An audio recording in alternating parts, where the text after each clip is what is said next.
जळगाव जिल्ह्यामध्ये शिवसेनेचे मेळावे या ठिकाणी सुरू आहे। त्याच्यामध्ये काल भुसावळचा झाला, पाचोऱ्याचा झाला, धरणगावचा होतो आहे। त्याच्यामध्ये कार्यकर्त्यांचे मेळावे घेणे, त्यांना सूचना करणे, मार्गदर्शन करणे असं प्राथमिक आमचं काम सुरू आहे।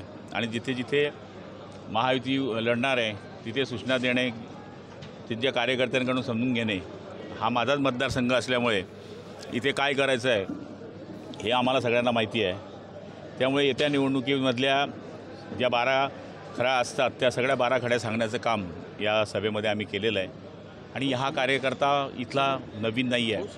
96 सालापासून या धरणगाव नगरपालिकेवर शिवसेनेचा भगवा राहिलेला आहे आणि तो राहण्याकरता हा मेळावा या ठिकाणी होता। पण युतीच्या माध्यमातून निवडणूक लढवली जाईल एकीकडे सांगितलं जाते, एकीकडे मात्र स्वबळाचाही नारा दिला होता की पूर्ण ताकदीने लढा। हे बघा, त्या ठिकाणी आपण पाहिलं असेल की मी त्या मेळाव्यातही बोललो, किशोरप्पांच्या मेळाव्यामध्ये, की त्यांच्यावर खरंच अन्याय झालेला आहे, त्यांच्या विरुद्ध बंडखोर उभे राहिले आहेत। पण तरीसुद्धा आपण वरती सांगू, पण शेवटी स्थानिक पातळीवर निर्णय घेण्याचे अधिकार तिथल्या प्रमुख पदाधिकाऱ्यांना जर दिलेले आहेत तर ते सुद्धा रिपोर्टिंग मला वरती करावं लागेल। आणि हा सगळा अधिकार शिंदेसाहेब असतील, देवेंद्रजी फडणवीस असतील किंवा अजित पवारांना आहे। दुसरा एक महत्त्वाचा प्रश्न आहे की रोहित दादा पवारांनी एक वक्तव्य केलेलं आहे किंवा माहितीच्या अधिकारामध्ये एका सामाजिक कार्यकर्त्यांनी गोष्ट समोर आणली की कागदोपत्री काही मंत्र्यांच्या घरांची दुरुस्ती केली गेली आणि त्यावेळेला त्यांनी आवाज उठवला होता, त्यावेळेला तुम्ही विरोध केला होता त्याला। हे बघा, 30 कोटी रुपयाच्या बाबतीमध्ये त्यावेळेस विधानसभेमध्ये मला वाटतं रोहित पवारांनी मांडणी केली होती। त्यावेळेस मी त्यांना बोललो होतो की कोणत्या मंत्र्यांच्या बंगल्यावर खर्च झाले त्यांची नावं सांगा। माझ्या बंगल्यावर कधीच त्यांनी सांगावं की इतके पैसे खर्च झाले आहे। माझा तर तोच सोफा सेट आहे ज्या दिवसापासून मी तिथे आलो आहे। पर्टिक्युलर बाकी विषय सोडूनच द्या। पर्टिक्युलर तुमच्या बंगल्याचा उल्लेख नाही केलेला त्यांनी, पण मग बाकीच्यांचे उत्तर देण्याची जबाबदारी मला नाही आहे। ते त्यांनी स्वतः आपले काका माननीय अजितदादा पवार यांना विचारावं। एक प्रकारे घोटाळा झाला असं म्हटलेलं आहे ते। मग अजितदादांना विचारावं घोटाळा झाला आहे की नाही। हो, आपण पाचोऱ्यामध्ये सोबळाचं आलं, भुसावळमध्ये आपण म्हटलं की संबंधजनक जागा जर नाही मिळाल्या तर हे बघा, प्रत्येक तालुक्याची आणि मतदारसंघाची जी सिच्युएशन वेगळी वेगळी आहे। हा मोठा जिल्हा आहे, 19 नगरपालिका नगरपंचायती आहे, एक महापालिका आहे, या ठिकाणी 15 पंचायत समित्या आहे। त्यामुळे सगळा सार्वजनिक विचार करून हे सगळं रिपोर्टिंग करणं, जिथे जिथे काय स्थिती आहे। आता उद्या अंबळनेरमध्ये नाही होणार युती, एखाद्या दिवशी ते होईल युती, ते मला सगळं वरती सांगावं लागेल। मी खालचं वातावरण पाहून रिपोर्टिंग करणे आणि त्या पद्धतीने जास्तीत जास्त तडजोड कशा होतील महायुतीकरता तो प्रयत्न आम्ही करू। आपल्या मतदारसंघामध्ये काय स्थिती असेल नेमकी? आपल्या मतदारसंघात काय? आमच्याकडे तर महायुतीकरता आम्ही लढण्याचा या ठिकाणी पहिलेपासून नारा दिलेला आहे। आम्ही त्या पद्धतीने लढण्याचा प्रयत्न करणार आहोत। कार्यकर्त्यांमध्ये एक चर्चा आहे की प्रताप भाऊंना सुद्धा उमेदवारी दिली जावी। हे बघा, आता साळवा नांदेडमध्ये उमेदवारी सांगतात, तिथे माझे बरेच कार्यकर्ते आहे, किंवा ती युती झाली तर ती जागा भाजपची आहे, मग तिथे आपण का करावं?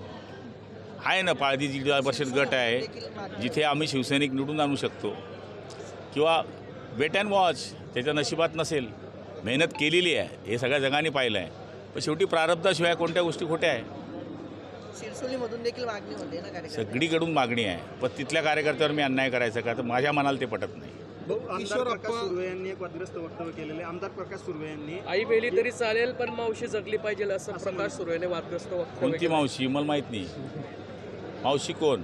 हिंदी आणि मराठी भाषेवर बोलताना त्यांनी मराठी भाषा. मला माहीत नाही ते। किशोरप्पांमुळे तुमची एक अडचण झाली असं वाटतं? मला नाही अडचण होत, गोची झाली असं वाटतं? बिलकुल नाही। मी तर सभेत बोललो की माझ्या काळात सुद्धा एक वेळेस असंच झालं होतं, त्यावेळेस मी मोदी साहेबांच्या सभेत खूप गोंधळ घातला होता।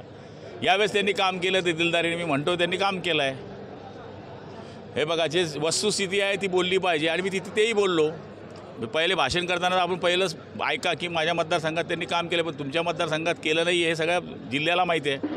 माझी गोची नाही होऊ शकत। पण तुम्ही दुसरीकडे म्हटलंय की बाबा एक मंत्री म्हणून मला मात्र एक समजदारीची भूमिका घ्यावी लागेल। अहो, ज्या तालुक्यांमध्ये युती होणार आहे तिथे मी वाऱ्यावर सोडायचं का कार्यकर्त्यांना? कार्यकर्ते जगला पाहिजे ना, जिथे होण्यासारखं आहे तिथे करू, नाही होण्यासारखी कुस्ती खेळू। ओके. जळगाव महापालिकेतही शिंदे गटाची अशी कोंडी होताना दिसते। आमची कोंडी नाही हो, कोंडी त्यांची झाली आहे। इतके कोणते नगरसेवक घेण्याची गरज आहे भाजप शिवसेनेला? तिथे कोणी बाहेरचा माणूस घ्यायची गरज नव्हती। आपल्याकडे कार्यकर्ते नाही आहे का? आपली मशीन बंद पडली आहे का? आपली मशीन चालू आहे। पण तुम्ही दुसरं मशीन सुरू भाजपचं सांगितलं की वॉशिंग मशीन चाललंय, आरोपी जे आहेत त्यांना या ठिकाणी सुद्धा मी नाही म्हटलं तसं। मला एका पत्रकाराने विचारलं की काय म्हणले ते, कोणतं पाईप चोरला घेतलं का? तर पाईप चोर घेऊ का कोणी घेऊ हा त्यांचा विषय आहे। कोणत्या पक्षामध्ये कोणाला घ्यावं. आता सलीम कुत्ताचं जे बॅनर फडकवलं गेलं होतं विधानसभेमध्ये की सुधाकर बडगुजर हा सलीम कुत्त्याचा माणूस आहे, आता कुत्ता वाघ गेला तो भाजपमध्ये गेला, असं होतं. त्याला काय करणार. त्यांच्या पक्षाचा विषय आहे तो. त्यांच्या पक्षाने कुत्त्याला घ्यावं का कोणाला घ्यावं, माझ्या पक्षाने बकरीला घ्यावं का म्हशीला घ्यावं, हा माझा विषय आहे.